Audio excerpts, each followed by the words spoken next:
அப்பா. என்னம்மா வேலையெல்லாம் முடிஞ்சிருச்சா? எல்லாமே முடிஞ்சிருச்சுப்பா. நீங்க ஏன்ப்பா இப்படி உட்காந்துருக்கீங்க? இல்லம்மா காவியா பேசினாளா? இல்லப்பா, பேசவே இல்லை. ஏன்ப்பா, என்னாச்சு? அவ அப்படிதான் உங்களுக்கு தெரியும்லப்பா. எங்கேயாச்சும் ஊருக்கு போயிட்டானா நம்ம கிட்ட பேசவே மாட்டா. திருப்பி நம்ம கிட்ட வந்தா மட்டும்தான் பேசுவா. எனக்கு எல்லாமே புரியுதுமா. ஆனா இந்த ஊர் உலகத்துல இப்ப நடக்கிறத பார்த்தாலே பயமா இருக்கு. பொட்ட பிள்ளைகளோட தனியாவே அனுப்ப முடியல. ஆனா நம்ம காவியா ரொம்ப விவரம்ப்பா. அவ எங்க போனாலும் நல்லா சேஃபா தான்ப்பா இருப்பா. நீங்க பயப்படணும்னு இல்லை. சரிம்மா, உனக்கு வேலைலாம் எப்படி போயிட்டு இருக்கு? நல்லா போகுதுப்பா. ஆதி கம்பெனில இருந்து தான் நிறைய விஷயம் கத்துக்கலாம். ஆமா, இப்ப மாப்பிள்ள ஆதி கம்பெனில வேலை பார்க்கலப்பா, வேற கம்பெனில தான் வேலை பார்க்கறாங்க. ஏமா?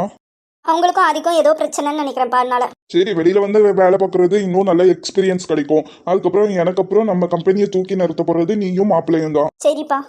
உங்க வீட்டுல பேசுனாங்களா? மாப்பிள்ளையோட அம்மா என்ன சொல்றாங்களா? தெரியலப்பா. என்னாச்சு சௌமியா, உனக்கும் மாப்பிள்ளைக்கும் எதுவும் பிரச்சனையா? அப்பெல்லாம் எதுவும் இல்லப்பா. ஒர்க் டென்ஷன்ப்பா. அதுவும் இல்லாம இப்ப 2 பேரும் வேற வேற கம்பெனி. மீட் பண்றதுக்கோ பேசிக்கிறதுக்கோ சான்ஸே இல்லப்பா. சரிம்மா, அந்த விஷயமா கொஞ்சம் டைம் எடுத்து மாப்பிள்ளைகிட்ட கொஞ்சம் பேசி பாக்கியா? கண்டிப்பாப்பா. மம்மி எங்க? மம்மி சர்ச்சுக்கு போயிருக்காமா. சரிப்பா, நான் கொஞ்ச நேரம் போய் ரெஸ்ட் எடுக்கேன். கிருஷ்ணா நம்ம பிரேக்கப் பண்ணிட்டோம். ஆனா வீட்ல எப்படி சொல்றாங்க? வீட்ல கிருஷ்ண பிரேக்கப் பண்ண விஷயத்த எப்படி சொல்லணும்னு எனக்கு தெரியலையே. நம்ம பொண்ணு நம்ம கிட்ட எதையோ மறைக்கிறா. அவ பேசுற எதுவுமே இப்ப சரியில்லையே. மாப்பிள்ளை பத்தி பேசினாலே ஒரு பிடித்தம் கொடுக்காம பேசிட்டு இருக்கா. மாப்பிள்ளை கிட்ட உடனே பேசணும். என்னடி ஆதி கூட ஒரே ரொமான்ஸா? ஆமா, நான் டெய்லி 24 மணி நேரமும் ரொமான்ஸ் பண்ணிக்கிட்டே இருக்கேன். நீ வந்து பார்த்து அப்படிதானே? மூஞ்சில ஒரு பொலிவு தெரியுதே. நானே எரிச்சல்ல இருக்கேன். மோனி பேசாம இருந்துரு. என்னடி ஆச்சு?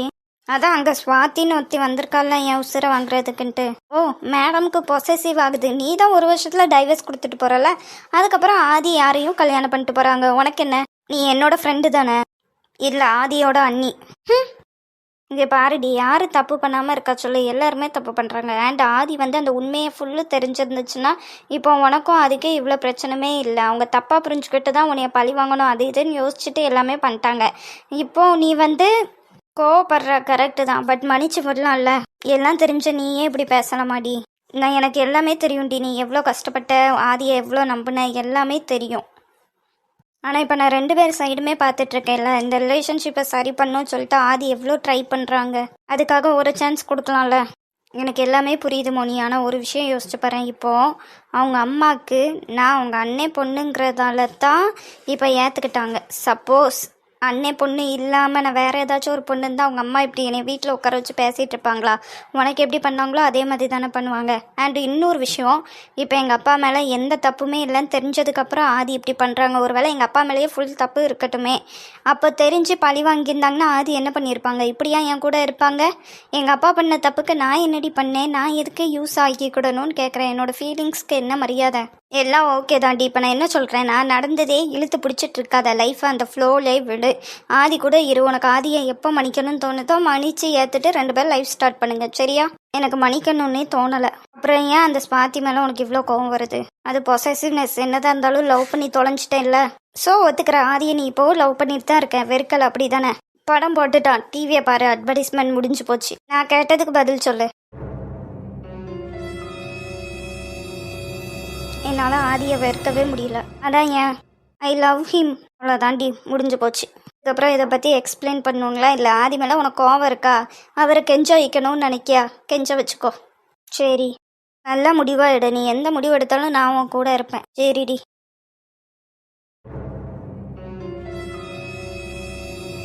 கார்த்தி, கார்த்தி ப்ளீஸ், எதுக்கு என்கிட்ட பேச மாட்டேங்க? அதை மட்டும் சொல்லு. ஏன்டோ உனக்கே தெரியும் நிஷா. நீ உன்கிட்ட மறைக்கணும்னு இல்லை கார்த்தி, சொல்றதுக்கு எனக்கு நல்ல டைம் கிடைக்கல. நிஷா, இதை பத்தி நான் இப்போதைக்கு பேச விரும்பல. உன் மேல செம்ம கோபத்துல இருக்கேன். கோபம் போனதுக்கு அப்புறம் நானே வந்து பேசுறேன். இல்லைன்னா இப்ப என் வார்த்தைலாம் ரொம்ப தப்பு தப்பா போய் முடியும். நிஷா ப்ளீஸ். சரி கார்த்தி, நீ பேச வேண்டாம். நான் சொல்றத மட்டும் கேளுடா. கார்த்தி, எனக்கு உன்னைய ரொம்ப ரொம்ப பிடிக்கும் கார்த்தி. எனக்கு என்னன்னு தெரியல, இந்த ஆஃபீஸில் இருந்தே நீ தான் என்னோட பெஸ்ட் ஃப்ரெண்டாக இருந்த. ஆனால் உங்ககிட்ட நிறைய நாள் என்னோட பாஸ்ட்லாம் ஷேர் பண்ணணும்னு நினைப்பேன்டா. ஆனால் பண்ணலை. எதுக்குன்னா உன் கூட இருக்கும்போது மட்டும்தான் நான் ரொம்ப சந்தோஷமாக இருக்கேன். அந்த சந்தோஷமான மூமெண்ட்டையும் நான் அழுது கெடுக்கணும்னு ஆசைப்படல. எனக்குள்ள அவ்வளோ கஷ்டம் இருக்குது கார்த்தி. எங்கள் அப்பா நான் 12th படிக்கும் போதே எனக்கு கல்யாணம் முடிச்சு கொடுத்துட்டாங்க. ஆனால் அந்த ஆளு சரியான குடிக்காரன். குடிச்சிட்டு என்னை போட்டு வந்து அடிப்பான். ஒருவேளை சோத்துக்கே நான் அவ்வளோ கஷ்டப்பட வேண்டியதாக இருந்துச்சு. அவன் வீட்டில் இருந்தாலே எனக்கு சாப்பிட்றதுக்கே பயமாக இருக்கும் கார்த்தி. அவன் வீட்டில் இருந்து நான் சாப்பிட்டேன்னு வச்சுக்கோயேன், சும்மா உட்காந்து தண்டச்சோறு திங்கன்னு என்னை பிடிச்சி அந்த திட்டுவான் கார்த்தி. அப்புறம் என்னாச்சு தெரியுமா, அவனுக்கு சாப்பாடு வச்சு கொடுத்தோன்னு வச்சுக்கோயேன், அவன் சாப்பிட்டு முடிக்கிறதாண்டி எனக்கு திக்குன்னு இருக்கும். எந்த விஷயத்துக்காக எப்படி சண்டை இழுப்பா என்னை அடிப்பானே தெரியாது கார்த்தி. அதுவும் குடிச்சிட்டு வந்துட்டான்னு வச்சுக்கோயேன், கண்ட மெனிக்கு அடிப்பான் என்னைய. நான் மாசமானதுக்கப்புறமா எனக்கு அடி மட்டும் நிற்கவே இல்லை கார்த்தி. அதுக்கப்புறம் தெம்பு இல்லைன்னு சொல்லிட்டு தான் நான் எங்கள் வீட்டுக்கே கிளம்பி வந்துட்டேன். எங்கள் அப்பா கிட்ட எவ்வளவோ சொல்லி புரிய வச்சேன், அவங்களும் கேட்கவே இல்லை கார்த்தி. திருப்பி அவங்கக்கிட்டே கொண்டு போய் விட்டுருவேன்னு சொல்லிட்டு என்னை ரொம்ப பயம்படுத்துனாங்க. எனக்கு வேறு வழி தெரியாமல் நான் எங்கள் அத்தை வீட்டில் தான் இருந்தேன். எங்கள் அத்தை வீட்டில் தான் எனக்கு டெலிவரியும் ஆச்சு. டெலிவரி கழித்து கொஞ்ச நாளுக்கு அப்புறம் நான் மறுபடியும் காலேஜில் ஜாயின் பண்ணேன் கார்த்தி. காலேஜில் ஜாயின் பண்ணி கஷ்டப்பட்டு படித்து தாண்டா இப்போ நான் இந்த வேலைக்கே வந்திருக்கேன். இந்த வேலை பார்க்குறது ரீசனே என்னோட பொண்ணு மட்டும்தான். அவள் தான் என்னோட உலகமே. அவளுக்காக மட்டும்தான் கார்த்தி நான் வாழ்கிறேன். நான் உழைக்கிறதும் அவளுக்காக தான். ஆனால் இப்போ என் உலகத்தில் வேற ஒருத்தவங்களும் வந்திருக்காங்க. அது நீ தான் கார்த்தி. உன்கிட்ட கல்யாணம் முடிஞ்ச சொல்லாமல் இருந்ததுக்கு இன்னொரு ரீசன், எங்கே நீ என்கிட்ட பேசாமல் போயிருவியோன்ட்டு. நம்ம 2 பேரும் ஃப்ரெண்ட்ஸ் மட்டும் இல்லைன்னு எனக்கு நல்லாவே தெரியும் கார்த்தி. ஆனால் என்னைக்காச்சும் இந்த உண்மையை உங்ககிட்ட சொல்லணும்னு நினச்சிக்கிட்டே இருந்தேன். அதனால தான் நீ என்கிட்ட லவ் சொல்ல வரும்போதுல நான் அந்த டாப்பிக்கை விட்டுட்டு வேற டாபிக் பண்ண ரீசனும் இதுக்காக தான் கார்த்தி. இத்தனை நாள் நீ என் கூட ட்ராவல் பண்ணியிருக்க. யாராச்சும் நீ ஏதாச்சும் சொன்னால் அவங்கக்கிட்ட போய் நின்றுட்டு இவ்வளோ பெரிய விளக்கம்லாம் நான் கொடுக்க மாட்டேன் கார்த்தி. எனக்கு அது பிடிக்கவும் செய்யாது. நான் என்னை பற்றி இவ்வளோ சொல்லியிருக்கேன், இவ்வளோ பேசியிருக்கேன்னா அது உன்கிட்ட மட்டும் தான் கார்த்தி. ஏன்னா எனக்கு உன்னை லூஸ் பண்ண இஷ்டம் இல்லை. நீ என் லைஃப்பில் வேணும் எனக்கு. பேசி முடிச்சிட்டல, கிளம்பு கார்த்தி. கிளம்பு நிஷா, போ. இனிமேல் என் மூஞ்சிலே முடிக்காத ப்ளீஸ். சாரி.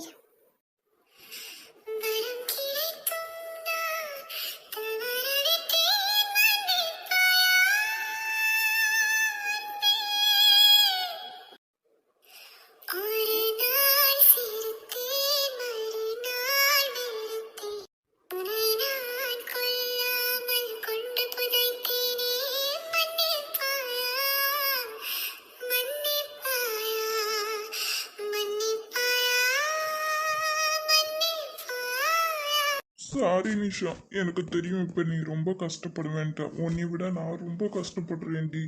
ஆனால் என்ன பண்ண முடியும், உன்னைய போய் நான் எங்கள் வீட்டில் கொண்டு போய் நிப்பாட்டினா கல்யாணம் பண்ண ஒத்துப்பாங்களா? உனக்கு ஒரு பொய்யான நம்பிக்கை கொடுக்க எனக்கு இஷ்டம் இல்லை நிஷா. ஒரு தடவை கல்யாணம் பண்ணி நீ ரொம்ப கஷ்டப்பட்டுட்ட நிஷா. இப்போ என்னையாலேயும் நீ கஷ்டப்பட வேண்டாம். இப்போவே நம்ம பிரிஞ்சிடுறது தான் நல்லது. சாரிடி. கண்ணில் ஒரு துளி நீர் மெல்ல கடந்து விழுவதே, விண்ணில் ஒரு விண்ணில் சற்று விசமே எழுவது.